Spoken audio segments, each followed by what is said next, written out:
Good times are rolling again at the Superdome and with the New Orleans Saints. After a 24-6 victory over the New York Giants, this is the Saints Insider Podcast for Tuesday, December the 19th. Zach Ewing with Rod Walker, Luke Johnson, and Matthew Paris. And we're here on a short week, so this is our only episode of the week with the Saints facing the Rams on Thursday Night Football. And we're going to kind of combine our recap of the Rams game and our recap of the Giants game, our preview of the Rams game, and everything else all into one show. So let's get rolling, guys. I mean, obviously, like we talked about on the postgame show Sunday, but the Saints did everything you would have liked them to do in that game against New York to feel positive going into these last three games. Yeah, everything was good.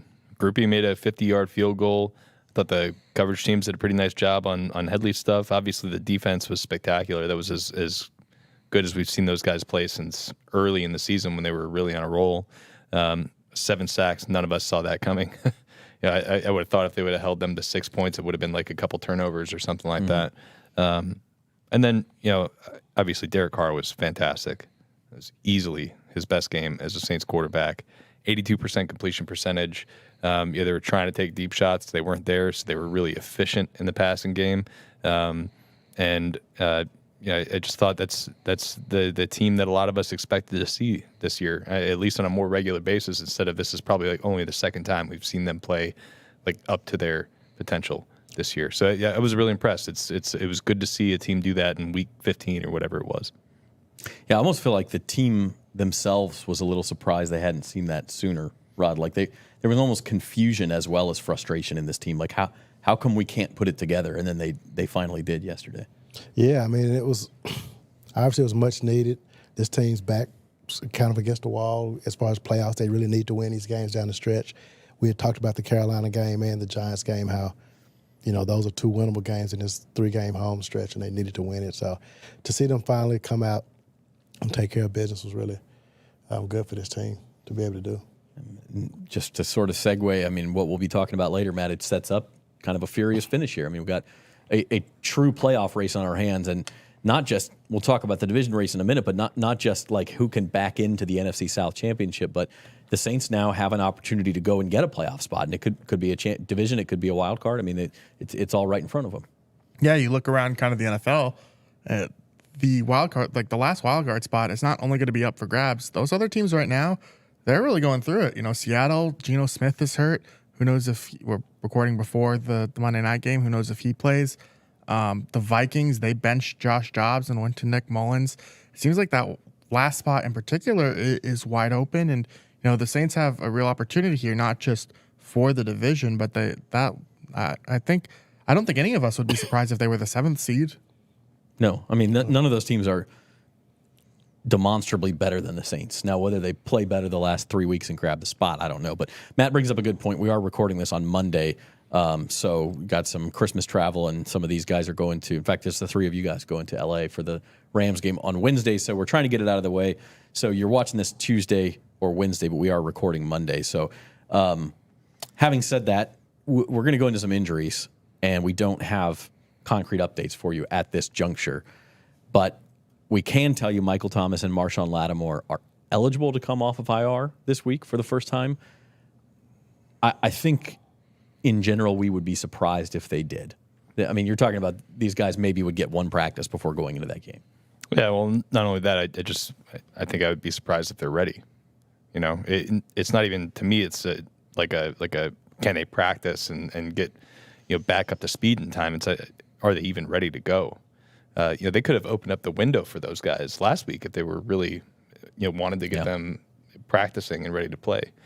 So I would be surprised. I've been wrong on this show before. A couple of weeks ago, I said like less than a 5% chance that Derek Carr was up playing, and like 2 hours later he's out there practicing. So anything can happen, but I would be really shocked if we see either Thomas or Lattimore out there.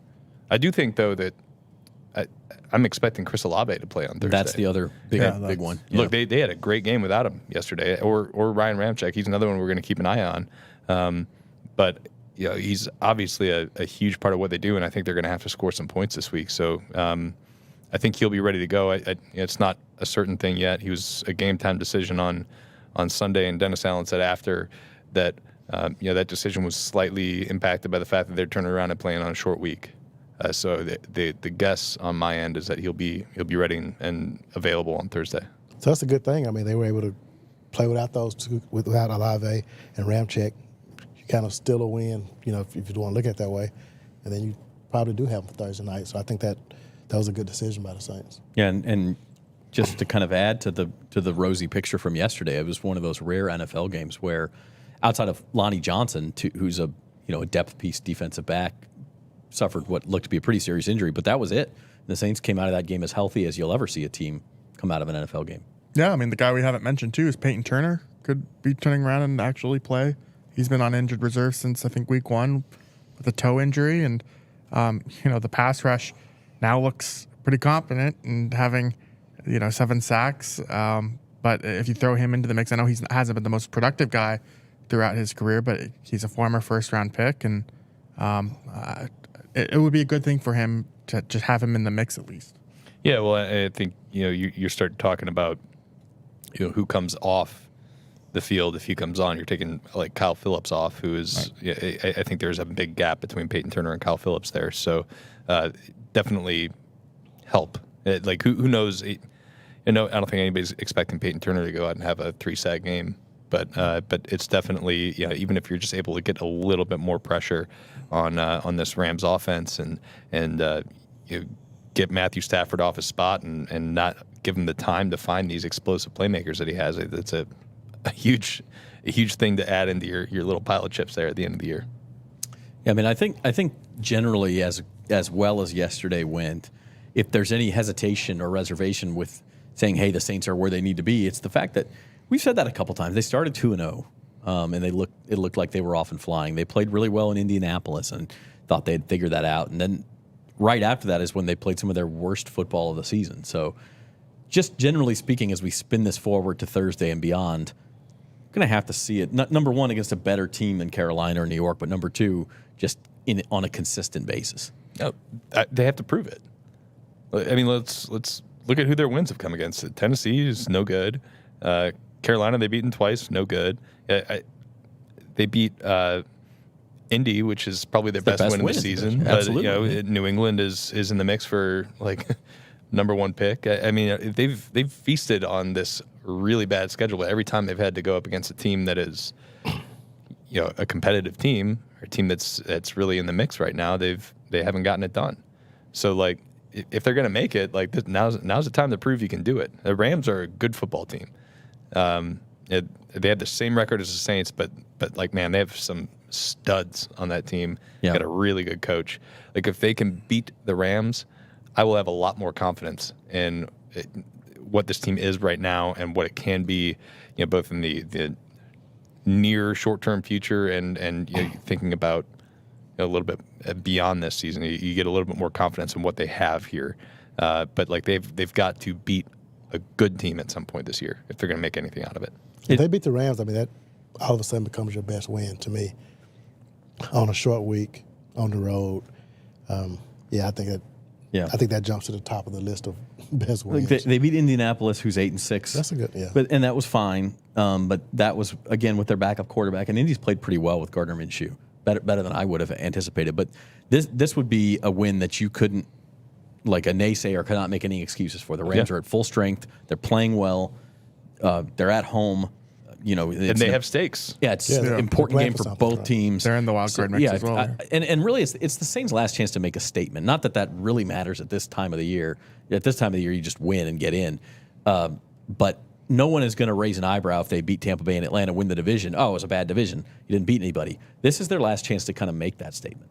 Yeah, I would say so. And I think I agree with you, Luke. I just think the difference between the New York game and the Carolina game is they didn't, they won by 3 touchdowns against Carolina, but they didn't look very good.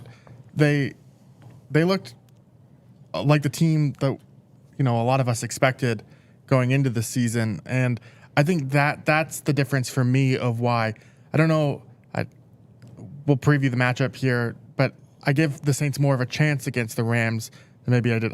I picked the Giants last week. That looked terrible in retrospect, but I was impressed by how the defense kind of returned to form. You mentioned the offense and how efficient Derek Carr was. It was just more of I think there are more things to build upon with that performance, and that's why I think they have more of a chance to make a statement. Like, even if they don't win this game, I do think there's credit to winning the NFC South as long as you continue to look good doing so. Like, you need to take care of business against the bad teams, and they did against New York. I agree. Yeah. And I do think the Giants, I mean, they came in on that 3-game winning streak with all the Tommy DeVito hype, which sort of probably validated the Saints' win a little bit more than it probably would have if they didn't come in, playing so well. Yeah, yeah. Well, let's take a look at the standings. Quick look at this before we dive into the matchup. It's now a 2-way tie for first place in the NFC South. We have just Tampa Bay and New Orleans, with Atlanta kind of not bowing completely out. But Luke, you've been analyzing this for a piece you're working on for the paper tomorrow. Like, Atlanta is in dire straits. This is almost down to a 2-horse race. Yeah, pretty much. I mean, look, anything can happen, especially in this division, right? But it is really down between the Saints and the Bucs at this point. Atlanta's chances have dipped. I think they're down to like 15% chance of making the playoffs right now. The Saints are now up to basically a coin flip, and the Bucs are like 75%. So yeah, really, I think it comes down to those two. And I think if you're looking at how the schedule breaks down, obviously the Saints can't be tied with the Bucs. They lose any tiebreaker with they either will of those lose the teams. tiebreaker with the Bucs or the Falcons. But when you look at how this kind of breaks out, the Saints have a chance to clinch a playoff berth in Week 17 if everything goes right. If they beat the Rams, they beat the Bucs, and the Bucs lose to the Jags, and the Falcons lose one of their next two, they could clinch. They could also be essentially eliminated from the playoff contention by Week 17, depending on how these next two games go out. Their chances of making the playoffs are basically tied to if they go 2-1 in their last three. If they go 1-2, they have like a very, very narrow needle to thread here. So I just think that this game is super, super important, really, for the wild card, and then Week 17 is what the division really could come down to. Yeah, I think you said, based on the New York Times playoff simulator, this Thursday's game is so critical that it's a 50+ percentage swing in playoff. A win is the 80%. The Saints would be up to close to 80%, according to the Times simulator. If they win this game, 80% chance of making the playoffs. If they lose, it's like 24%. Yeah, and the Rams splits are even more dramatic because they're already eliminated from contending for the NFC West. So they're really only chances to make the wild card. If they lose, they're down to like less than 10% chance of making the playoffs. So it's a huge game for both teams. yeah.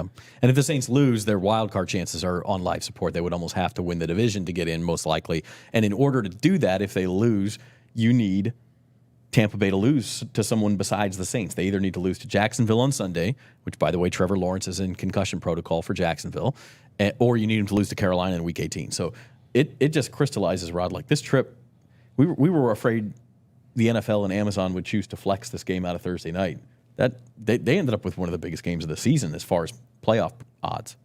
Yeah, I mean, this is a game that, I know Luke and I talked about. It's like, man, we may have to spend Christmas in LA because we thought this game may actually go to Sunday, but it didn't. And Thank you, Amazon. They made the right choice, though. Yeah, I mean, the Rams have gotten really hot. I mean, they won, 4 out of their last 5 games. So, this game has a lot of implications. All right, let's move into breaking down the game. First, want to let you know that the Saints Insider podcast is sponsored by Bank Plus. Their banking decisions are actually made here in New Orleans by local bankers who know the community and take the time to know you. From small business to big business, home loans to bank anywhere technology, Bank Plus is here for New Orleans. Learn more at bankplus.net. Also encourage everybody to subscribe to our channel, Saints on NOLA.com YouTube channel, or on Apple Podcasts or Spotify. Subscribe to the show if you prefer that version. And always appreciate a thumbs up or, turn on the notifications, tell a friend about us, all that good stuff. We want to keep growing with you all, and we need you all to do that. So I think we're a 5-star crew. I think so. Especially when Jeff Duncan's not here. I was just gonna say that. God, I'm so glad we can continue to get our streak in of giving little slight, subtle digs at Jeff Duncan. When Jeff's here, if y'all want to leave a 4-star, I'm just 4.5 star for yeah, it's okay. All right, Saints at Rams, 7:15 Central Time, Thursday night. It's on Amazon Prime, so if if you need help with the streaming services, get all that set up. Make sure you call our sports desk if you need help. Don't do that. I used to work on the sports desk. Don't do that. Yeah, figure it out. Look, it's 2023. You got to figure it out. It's on Amazon Prime. It's so you got your Al Michaels and Chris Collinsworth, or it's Al Michaels and Kirk Herbstreit. Kirk Herbstreit will be there. So I think the other thing about this is it's really the first time in a while. Well, the Lions, but the second time in a while the Saints have really been underdogs in a game. Like, they don't have a lot of expectations. They're 4-point underdogs. The Rams, as you said, Rod, are playing real well. They've won 4 out of 5. The only loss was an overtime in Baltimore against one of the Super Bowl favorites. So, Matt, this is absolutely a step up in class for this team. It is, and I think the Rams, they beat the Commanders. That was a weird game. The Commanders got back into it after they benched Sam Howell, but I was taking a look at it before the show. I believe the Lions are ranked 8th in DVOA, and the Rams are 6th, something like that in terms of just offense. This is one of the better offensive units and that they faced in a while. I mean, I know the Lions have a great offense as well, but they just have more weapons than a long time for this Rams offense. It was just Cooper Kupp and Stafford made with that, but now they have, blanking on his name, but the 5th round rookie. Puka Nacua. Yeah, and they get the tight ends involved a lot more. Sean McVay's kind of really reinvented this offense from even when they won a Super Bowl a few years ago, and I think that's maybe the most impressive part about this season is the Rams have they've still churned out a high level offense, but they're not doing it the same type of ways. Yeah, and I think it was their first offensive drive against Baltimore a few weeks ago. They ran 9 consecutive plays on their first. They got a great running game. That Kyron Williams kid is good, and McVay is just like a genius at drawing up plays for that. So, the Saints are going to have their hands full on both ends, and they're even getting Tutu Atwell involved, and he's just he was injured, but he's back. He's supposed to be back for Thursday. He's somebody who basically didn't do anything his first couple of years of his career, and now he's making big time plays for him. So they're gonna have their hands full, man. And even as well as the secondary's played, and we've said an awful lot about how well the secondary's played. I think they're one of the best pass defenses in the NFL. I don't think they've faced a team quite like this. Even the Lions. The Lions are statistically better passing offense than the Rams are, but I don't think the weapons are the same. I think the quarterback is better in Los Angeles, and this is going to be a huge test for this defense. And it's going to be nice to see, after the last 2 weeks going up against a bad Panthers offense, against a inexperienced rookie quarterback and Tommy DeVito, can they sustain this little momentum that they have against really one of the NFL's premier offensive attacks?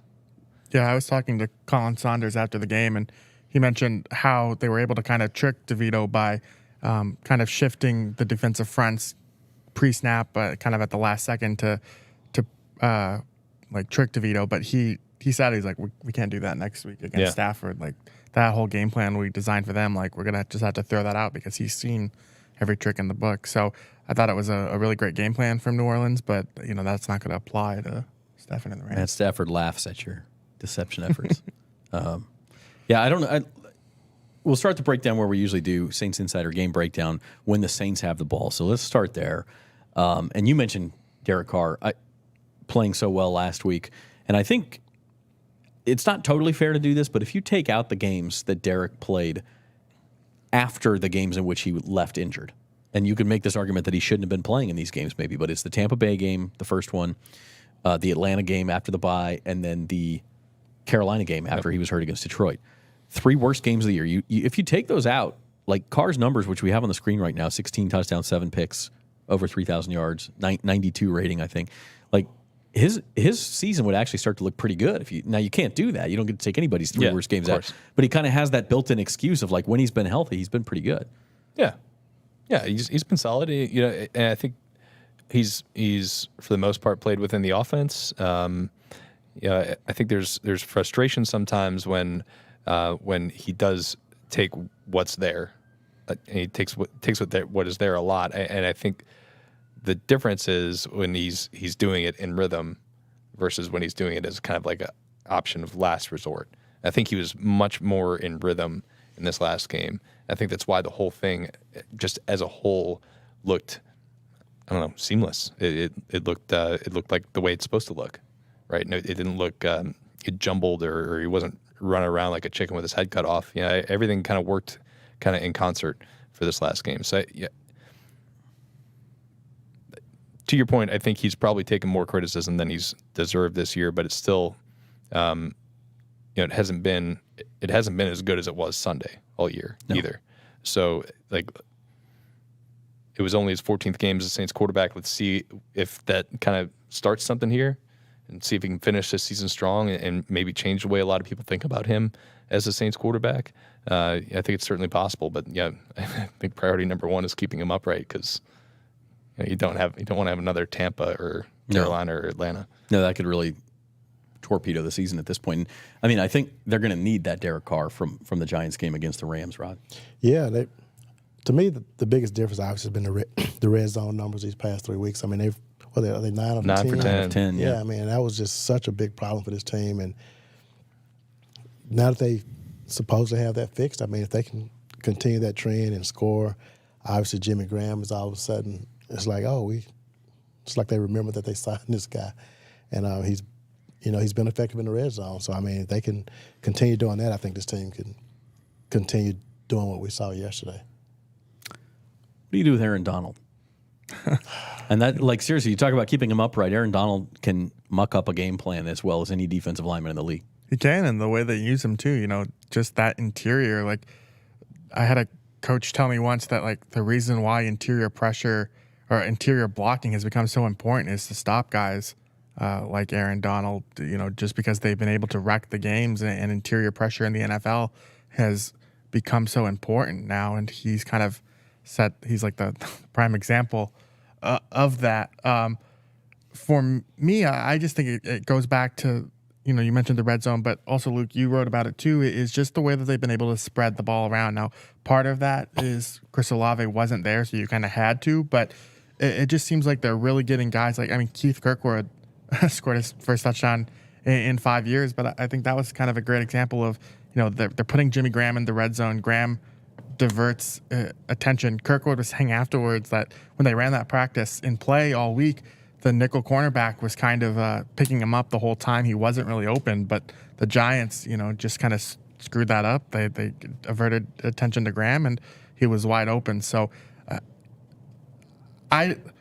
coming into this beat midseason, I didn't know necessarily if these skill players were as good as maybe the reputation of, but I think now we're kind of seeing it more of why they have that reputation. And so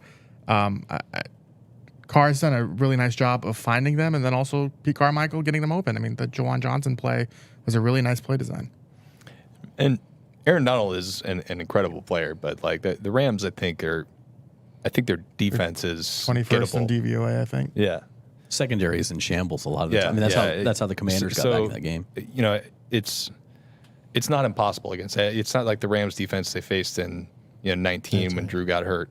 It's not even that. It's not the Rams defense from a couple of years ago that harassed Joe Burrow in the Super Bowl. I think this is a defense you can score against. But like they got to be on their P's and Q's, and they can't let Donald wreck the game. Like if they're just getting like interior pressure, they're going to have to change something. Because I think Derek and a lot of quarterbacks, like to Matt's point, like interior pressure really messes with quarterback play and with the rhythm of the passing game. Those guys, for very good reason, don't like 300-pound dudes who could bench press a car in their face. So that to me has got to be priority number one. But if you do at least slow him down, easier said than done, but they are gettable. Yeah, and it probably helps the Saints that it coincides with the strength of their offensive line is the interior, where you've got Cesar Ruiz and Eric McCoy, and these guys you've drafted highly and think highly of. But we'll see. This is the ultimate test. I will take Aaron Donald against. I love Cesar Ruiz, but Aaron Donald's a superstar. I'll take him in that matchup every time. It cannot come down to one-on-one matchups there. Absolutely cannot. Right. Even if you trust those guys. Yeah. Okay, we'll flip things. When the Rams have the ball, we talked about some of the weapons they have. Cooper Kupp having kind of like this renaissance season after he was injured much of last year. Puka Nacua, 5th round, out of nowhere, all of a sudden is... Well, I got to shout myself out here. February. You did call it, yeah. Saints draft primer. Yeah, I did. I have it. I have tweet receipts here where I said, yeah, it's fun getting to learn about these guys. I really love Puka Nacua's game. End tweet. That is going in my Twitter Hall of Fame, my X Hall of Fame. I'm going to print it out and save it and present it in my general manager interviews. Say, pay me a lot of money so I can give you the next Puka Nacua. So you're welcome. You're welcome, Rams, for turning you on to him. Puka and Cooper Kupp and throw in Tutu Atwell are these guys who, like, I don't know if they blow you away with their physicality or what they look like, but, man, between their speed and their reliability and the scheme that they're in, like, they are problems for the secondary. And Puka is a physical guy. I mean, that guy will go chip defensive ends. I mean, he does not play like his size. He's little. That's really what I meant. Is he's not, I mean, Tutu Atwell isn't going to... He's not going to go blow up Mario Davis anytime soon. But, yeah, they are a really impressive collection of skill position, receiving talent. And then you add in, like, Tyler Higbee to the mix, who's having a nice season as a tight end. They got some guys that can hurt you. But the Saints have I think the Saints have a secondary that can match up with them even without Marshawn Lattimore on the field. But for me, the Rams, I mean, it's not – I mean, obviously the passing game is really good, but and we talked about Kyron Williams a little bit, but they're like 11th in passing and 11th in rushing. I think 9th overall in yards per game. So, I mean, they just like really balanced on offense, and they can – when I say balance, I mean they can just beat you multiple ways. So it's not going to be one of those games where the Saints could just key in on stopping the pass, because if you do that, Kyron's going to eat you up. He had 151 yards, I think. Yesterday, yeah.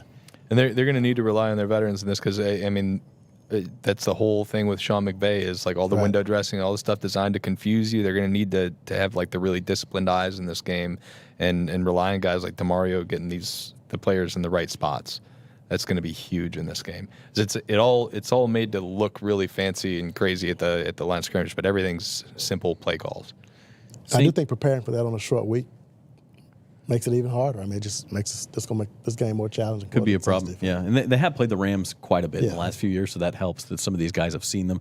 I'll ask this because we have the fact up on the screen. The Saints have allowed 1 touchdown in their last 11 quarters. That's basically cutting it off right after that terrible start against Detroit. They allowed only 1 touchdown the rest of that game, and that was on a short field. That was the Jameson Williams double reverse touchdown. After the interception. And then they did not allow a touchdown to either Carolina or the Giants. So obviously those offenses are not very good, but that coincides, Matt, with the Saints finding pressure. 11 sacks in the last 2 weeks. It coincides with Zach Bond being asked to rush the passer more. Have they found something that can be sustained against a good offense, you think? I do. I mean, I think you look at the Giants game, they specifically shut down the run, which made, New York pass it a lot more. They fell behind. It helps that, it goes hand in hand. The offense gets out to a lead. They're able to play more like that. The thing that sticks out to me about the Saints right now is just how much energy they're playing with. You saw Demario Davis yesterday just really kind of wreck the game from the jump. And, it's all along the offensive or the defensive line. And then even in the secondary, the way that they're able to get hands on the ball and force pass breakups there. It's a group that, that's kind of their identity. We talked so much about what the identity was for this offense a few weeks ago, but I think the identity for the Saints defense is pretty clear, and they're playing to that standard right now. Talk about Demario Davis, man. Like people being shot out of a cannon. Dude was shot out of a cannon at the beginning of the game yesterday. He was everywhere. Yeah, something like 5 tackles in the first 11 plays of the game. First quarter was 5 tackles. Yeah, a sack, two tackles for loss. Quarterback. It was just. Yeah, it was that was like one of arguably my favorite quote of the game. Last night was somebody asked Tyrann Mathieu, like, what'd you guys do to take Saquon Barkley out of the game? It's like, we didn't take Saquon Barkley out of the game. DeMario took Saquon Barkley out of the game. I think it was really, really positive to see that out of Demario Davis, because I think, his numbers are still up there this year. He's still playing statistically at like a Pro Bowl level at least. It's matched his career high in sacks. He just had his 7th straight 100 tackle season. But I think, I mean, he's looked a step slower this year. Just realistically, like his sideline to sideline is not where it was in 2019. And the guy's 34 years old. It's understandable. But like I think when you're able to get him going forward, impacting the game as a pass rusher, reading those blocks and cutting running plays off before they're able to really develop, he's still awesome. He's really, really, really good at that. And I think the Saints have kind of like unlocked a little bit of that lately. All right, let's transition into some keys of the game before we get to our picks to end things. And I think that's a good place to do it because I think one key, and apologies if I'm stealing it, but like you got to stop the run. You can't let the Rams, you mentioned their balance, Rod. You can't let them just pick and choose what they want to do all night. Yeah, that would. So are we on keys to the game? Yeah, go ahead and give your key. If that was it, I apologize. That would be mine. But I think this defense, they've been able to. They avoided the slow. They were getting after these slow starts, and they've kind of rectified that. So I think they need to continue doing what they've been doing on defense too. But that would be mine. Is this game? If the Saints win, does it have to be a shootout, or do they need to make it not a shootout to win it? I guess I'll ask that at the same time, asking for your key. Yeah, I mean that's mine. I think Derek has to build off of what he just did. Yeah, he has to go out and have another great game because I think this game in particular is going to require a lot of points. And getting Chris Olave back helps. Having Rashid Shaheed back is beneficial. They got the tight ends involved finally in the offense. I think if they can get Carr to even come close to approximating what he did against the Giants against LA, I really like their chances in that game. But I think it's going to have to be that because I think as good as the Saints defense has played lately, this Rams offensive attack can put up points on pretty much anybody. Yeah, for me, it's protecting Carr.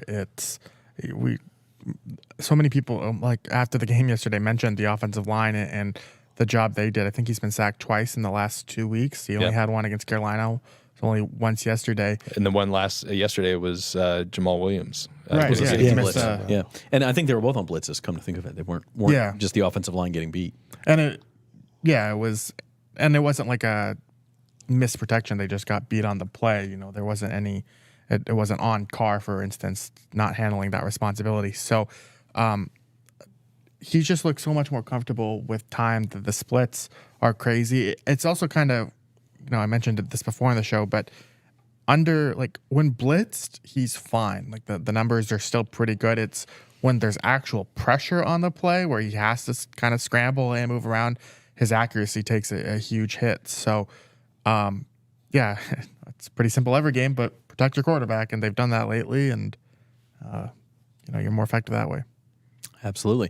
All right, Saints Insider Podcast brought to you by Bank Plus. We're going to go into prediction time. Make sure you subscribe to the Saints on NOLA.com YouTube channel. Hit the thumbs up button for us if you are enjoying the show, and also on podcasts, on Apple Podcasts and Spotify, leave a review and let us know how we're doing. All right, prediction time. Jeff Duncan's not here. We started with him. I've got it written down here. Jeff is going 26-24 Rams. So he's got a kind of a high scoring game. I think the over under is 44.5. So he's going over. He's got the Rams coming up with just enough to win a big game. Rod, how about you? Yeah, I have the Rams winning 24-17, and I'm probably putting too much into this short week and long trip to the West Coast, but I just don't know if the Saints can do what they did Sunday again, especially against a team like this Rams team that I think is really good on offense. A team that put up, 31 points against the Ravens. Yeah. So to me, that just kind of says a lot about how explosive they can be, and I don't know if the Saints can match that. All right, I'm going to play the fool again because I did this against Detroit when I picked the Saints to win, and I did it against the Patriots when I picked the Saints to lose. Taking the Saints. And everything you said is true. It's a short week. It's a tough schedule spot. The emphasis, if you have to pick one game that you're going to emphasize, it has to be Tampa Bay, right? It's the division game. It could be the division championship. But I do think that the Saints realize every game is an urgent matter at this point. So I've got the Saints winning 27-24. They haven't had a game really come down to the final minute outside of Green Bay. Yep. So I'm looking for that, and I think the Saints, maybe Carr makes a big play, Groupie makes a big kick, something like that, and the Saints come up with their signature victory of the year. Having to write on deadline. I was going to say Thursday night. that's not. I hope you're wrong. I'm just throwing that out into the universe. Maybe we'll, Good. I didn't think about that. I'm sorry. Good point. Of course not. We all do. Yeah. Got the game story, man. Come on. Well, look, Like start writing it like I'm going to be right, and then you'll be taken There care you of. go. That's Yeah. smart. Okay, well, I do think a lot of points are going to be scored in this game. I'm a lot more confident about the Saints now than I was 3 weeks ago. I was looking at this game. I'm like, they're going to get killed.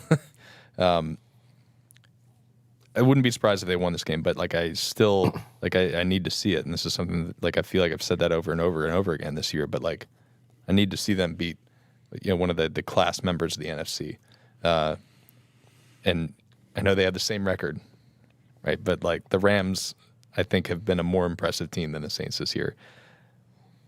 So until they show it to me, I mean, I'm picking the Rams to win this one. I have it 30-28. I think it's going to be explosive plays in this game. I think it's going to be a fun game to watch, unless you're a fan of either one of these teams.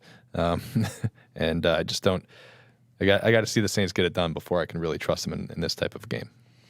The Rams, talk about that. I mean, the Rams had a bad year last year when Stafford was hurt. They've been the NFC champion 2 of the last 5 years.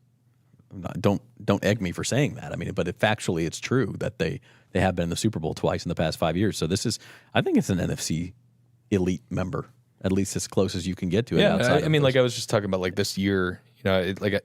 It's weird because the Saints and the Rams feel like they're occupying 2 different tiers in the NFC, even though they have the exact same record. The Rams have been disappointing at times this year. I think they were 3-5 at one point, but the highs for them have been so much higher. It's been so much more consistent, and I think you can see the direction with it. Whereas the Saints, it's just been kind of all over the map this year, even though they've been consistently inconsistent. So that's just why I have trouble just trusting them right now. Rams have had to play the AFC North. It's a lot tougher than the AFC South. They've had to play the Niners once already. I mean, their schedule's been more difficult too. So yeah, that's part of it too. All right, Matt, you're last. We've got 3 Rams picks, 1 Saints pick. Do the Saints get it done in a signature crucial moment? I'm picking the Giants again. No, no. I could go either way. I picked the Rams, but I don't have much confidence in it. You could tell me either or. I put the Rams 23-20. I kind of think it'll be a little lower scoring just because I think the Saints secondary is really good and it should clamp up there. I don't know if we can see that same sort of consistency on offense. I don't know if the efficiency will be there. So I'm leaning Rams, but to your point a second ago, I actually kind of think the Rams, we're seeing with the Rams, they went all in and then they had that tough year of having to, absorb those salary cap hits. They traded all their draft picks. And now this is a team that's kind of on the up again. And so I think early in the season, they were still trying to figure out who are they? How can they go be relevant again? And I think they've found that relevancy, and that's why. They're one of the better teams that the Saints have played. They might be the best team the Saints have played, and I'm interested to see it. Yeah, Saints win this one. I'm picking them the rest of the way. I will say that. All right. It's hilarious that their GM got famous for saying "F them picks," and then the whole reason they're relevant again is because they nailed their draft class this year. Puka Nacua is awesome. Byron Young, their 3rd round pick, has 6 sacks. They're getting another kind of, I think, 4.5 sacks out of another rookie pass rusher. Their draft class has been excellent. I think they got a starting offensive lineman out of their draft. You can reverse your fortunes really quickly if you nail a draft. The Saints and Rams are 2 teams that are evidence of that. And also, they got a Super Bowl ring out of screwing those picks. So I mean, it also worked both true. ways. Yeah, That you do those flag trades flies every forever. time. Yeah. All right. So that's it for our podcast today. Saints versus Rams Thursday night. We will have a post-game show. It's going to be a little bit different. I won't be on site, but we'll do something over Zoom or something, and we'll have it out on this channel on Thursday night.